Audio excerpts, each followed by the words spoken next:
Okay, welcome back to the deep dive. Today we're doing something a bit different, really focusing our lens. Instead of juggling multiple sources, we're taking a deep look at one single, really foundational statement. Our source material calls it an excerpt from the Muslim profession of faith. That's right. It's incredibly concise, but wow, there's a lot packed in there.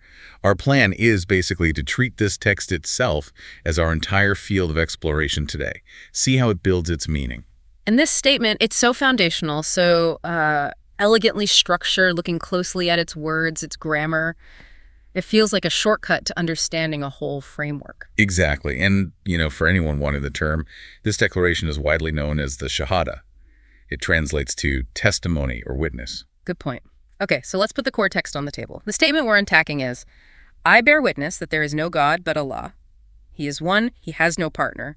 And I bear witness that Muhammad is his servant and messenger. That's the one. Right. So let's start at the start. The very first words place the individual making the statement right at the center. I bear witness. Yeah, and that verb choice, bear witness, it's powerful.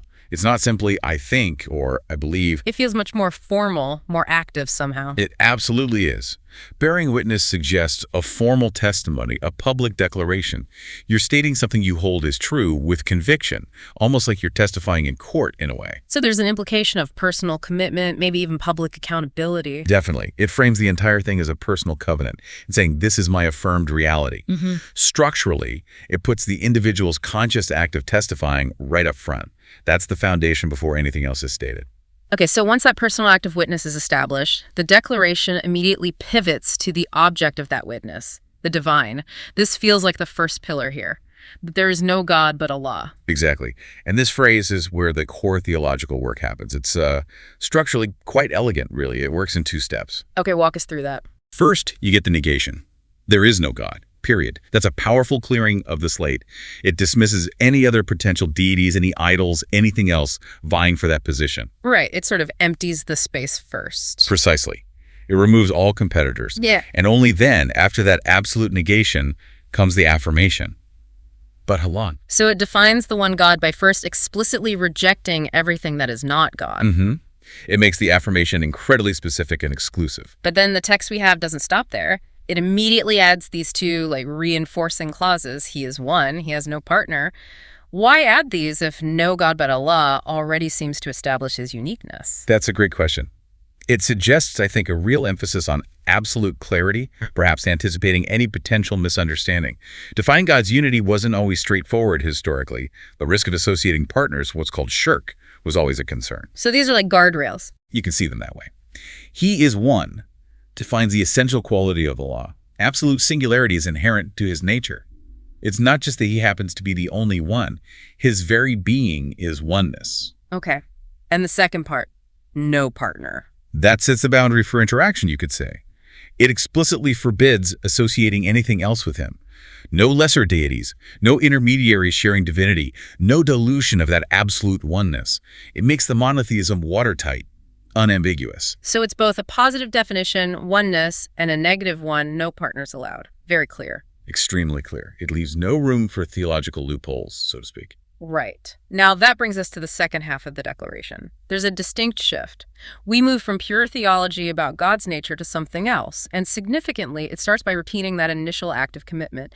And I bear witness that Muhammad is his servant and messenger. Yes, that repetition of I bear witness is crucial. It signals that this second part isn't secondary. It carries the same weight of personal testimony as the first. So, the first part established God's unique reality. What's the function of the second testimony? It's the bridge. It connects that absolute singular divine established in the first half back to us, to humanity, through a specific person, Muhammad. Without this, you'd have the theology, but no specified path or communication channel. It makes the abstract accessible, practical. Exactly. It provides the human link, the guidance. Okay, let's zoom in on the titles given to Muhammad here, his servant and messenger. The order seems very specific again. Servant comes before messenger. Why that sequence? The order is deeply significant. Placing servant ab in Arabic, first grounds Muhammad firmly his relationship to Allah. It highlights his essential humanity, his submission, his dependence on God, before mentioning his function as messenger. So it establishes his primary identity as one who serves God, just like any other human ideally should. Precisely. His core status is servitude, submission.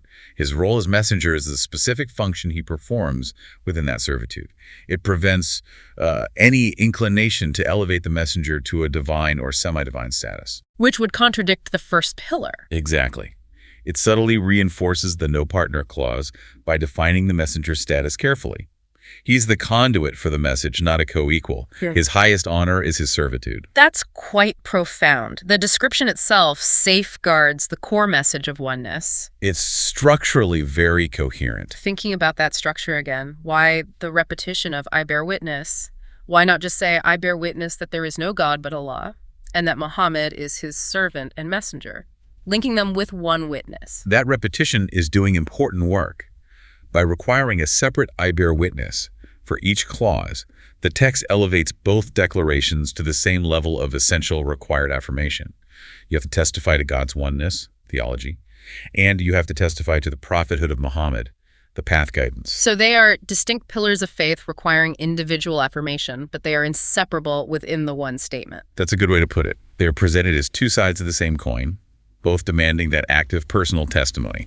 One isn't complete without the other, according to this structure. Okay. Now for perhaps the most, unusual feature of the source text we have, it literally repeats the entire declaration under the heading, meaning. So it says, meaning, I bear witness that there is no God but Allah, he is one, he has no partner, and I bear witness that Muhammad is his servant and messenger. Right.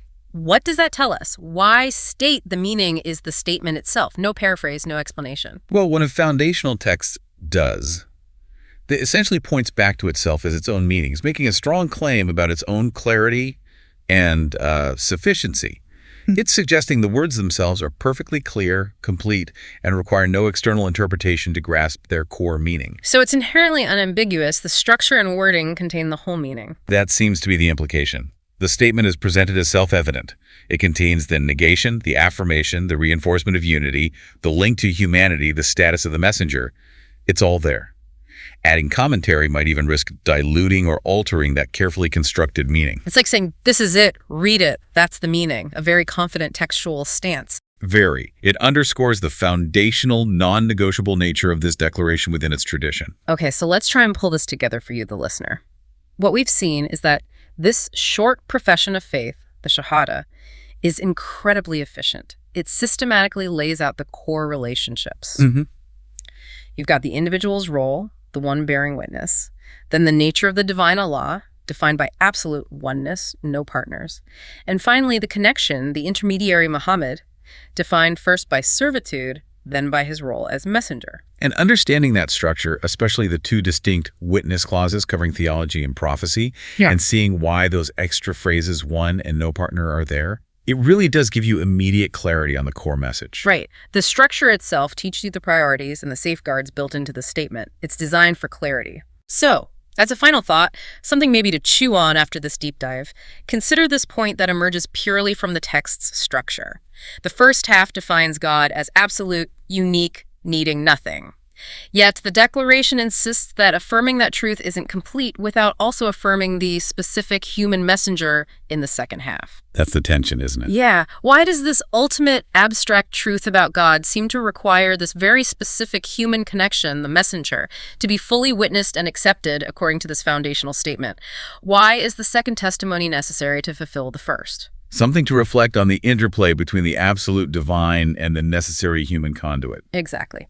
We'll leave you with that thought. Thanks for joining us on the deep dive.